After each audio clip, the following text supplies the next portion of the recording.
네, 저는 지금 충청남도 논산군 연산읍 고정리에 와 있습니다. 아주 따뜻한 봄날인데요. 바로 이 주변 일대에는 계백장군의 유적지도 있고요. 논산에서 세계유산이 된 도남서원도 가까이에 있습니다. 바로 이 여러 유적지가 있는 곳에 좁은 이 길을 따라서 안쪽으로 쭉 들어오면 바로 이곳에 아주 유명한 비가 있는데요. 바로 김장생 선생의 신도입니다. 예, 바로 이거 가까운 곳에 묘가 있는데요. 이 김장생은 1548년에 출생을 해서 1631년까지 살았던 아주 오랫동안 생존했던 인물입니다. 그리고 광산 김씨고요.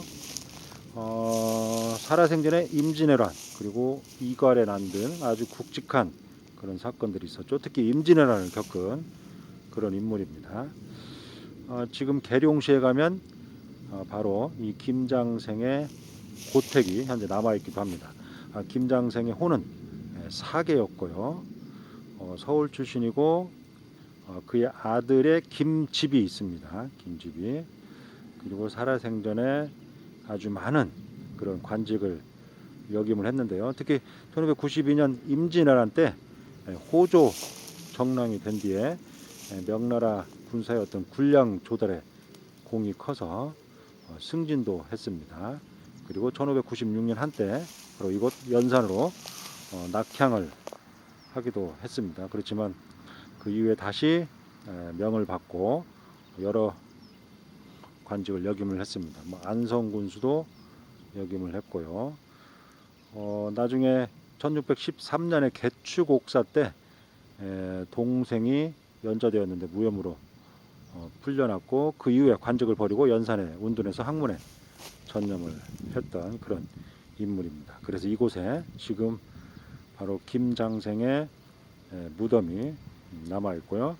1688년에 문묘에 배양되었고 연산의 도남서원을 비롯해서 안성의 도기서원 등 10개 서원에 현재 배양이 되어 있는 조선 중기의 아주 유명한 그런 문신이라고 할 수 있습니다.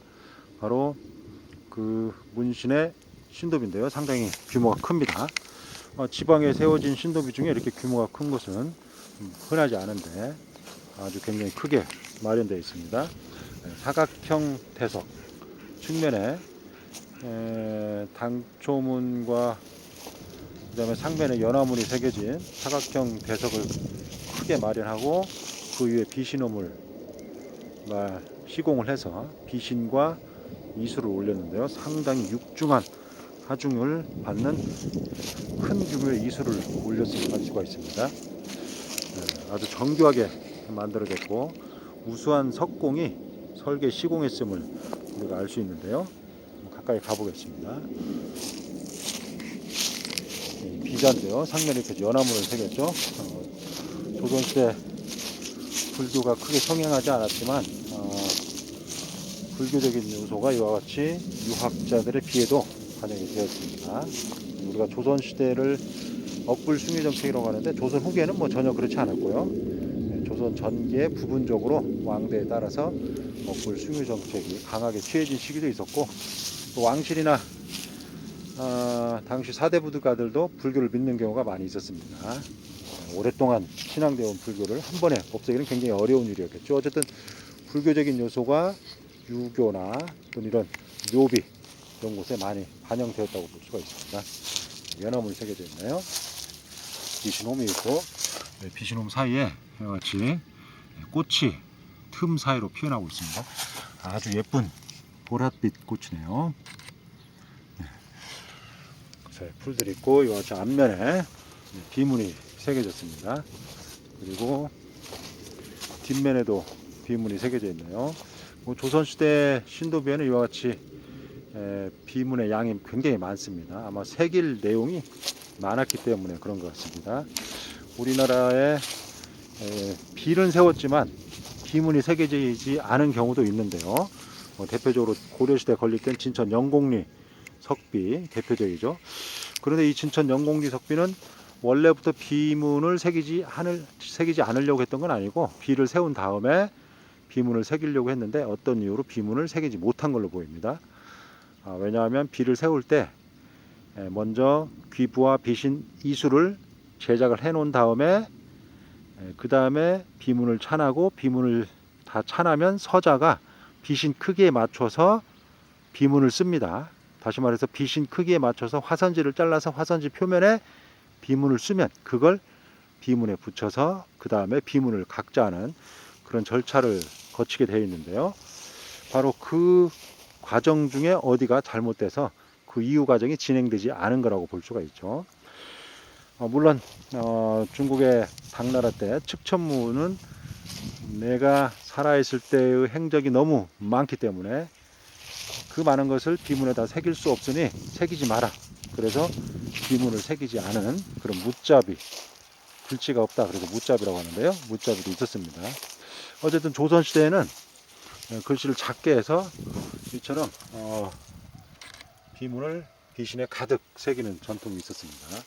특히 신도비는 더더욱 그러하죠. 신도비는 이 비주인공의 살아생전의 행적과 후손들과 관련된 내용을 쓰기 때문에 그렇습니다. 어쨌든 앞부분에 보면 유명 조성국으로 시작해서 아랫부분에 김선생 신도비명 이렇게 새겨져 있죠. 우리나라 조선시대에 유명 조선국으로 시작되는 경우가 굉장히 많이 있습니다. 거의 대부분의 비가 유명 조선국으로 시작되죠. 중국이 명나라 청나라로 바뀌는데 우리가 명나라의 아래에 있다는 그런 의미입니다. 어떻게 보면 책봉국, 조공국이라는 그런 의미를 담고 있죠. 좀 애석한 일이기도 합니다. 조선국이라고 새겨진 경우도 있지만 유명 조선국으로 시작하는 경우가 상당합니다. 그리고 비문 첫머리에 이와 같이 찬자, 서자, 그리고 전설을 쓴 전자를 새겼네요. 장유가 찬했고 신익성이라는 인물이 서했고요. 그 다음에 김광현이 전서, 바로 비문의 상부에 있는 이 전설을 썼다고 합니다. 전설을 쓰는 인물을 별도로 기록을 했죠. 그만큼 전설을 쓰는 일이 중요한 일이었음을 알 수가 있습니다.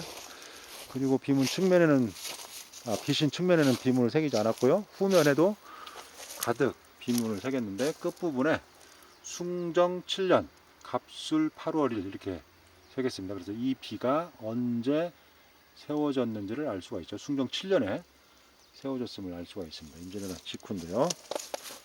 그리고 그 끝부분에 또 후손들이 어떤 추가적인 내용을 쓴 걸로 보입니다.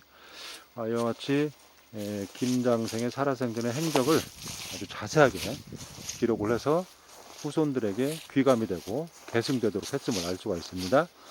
그리고 그 이외에 이와 같이 이수를 올렸죠. 아주 독특한 문양으로 조각이 됐는데요. 용 2마리가 상부에 있는 여의주를, 구름 위에 있는 여의주를 받치고 있는 아주 신성한 신령스러운 그런 모습입니다. 신비스러운 모습을 보이고 있죠.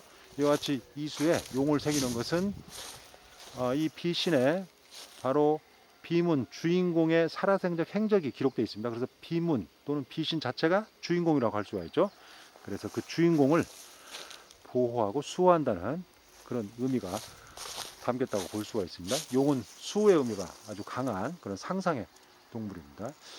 앞부분과 뒷부분의 용의 모습이 약간 다르게 새겨졌네요. 자연스러우면서도 사실적인, 그러면서도 생동감 있는 그런 모습을 보이고 있다는 것을 알 수가 있습니다. 이와 같이 아주 살아 움직이는 듯한 생동감 있는 용과 구름을 표현했다는 것은 상당히 우수한 석공에 의해서 이 신도비가 건립되었음을 알 수가 있습니다. 어찌 보면 후손들의 모든 역량이 이 신도비에 집중돼서 건립되었다고 할 수 있을 만큼, 그리고 이와 같이 규모가 큰 신도비를 지방에서 건립했다는 것, 조선 후기지만 지방에서도 상당한 규모의 어떤 가문의 위상과 경제력을 가지고 있었음을 우리가 알 수가 있습니다.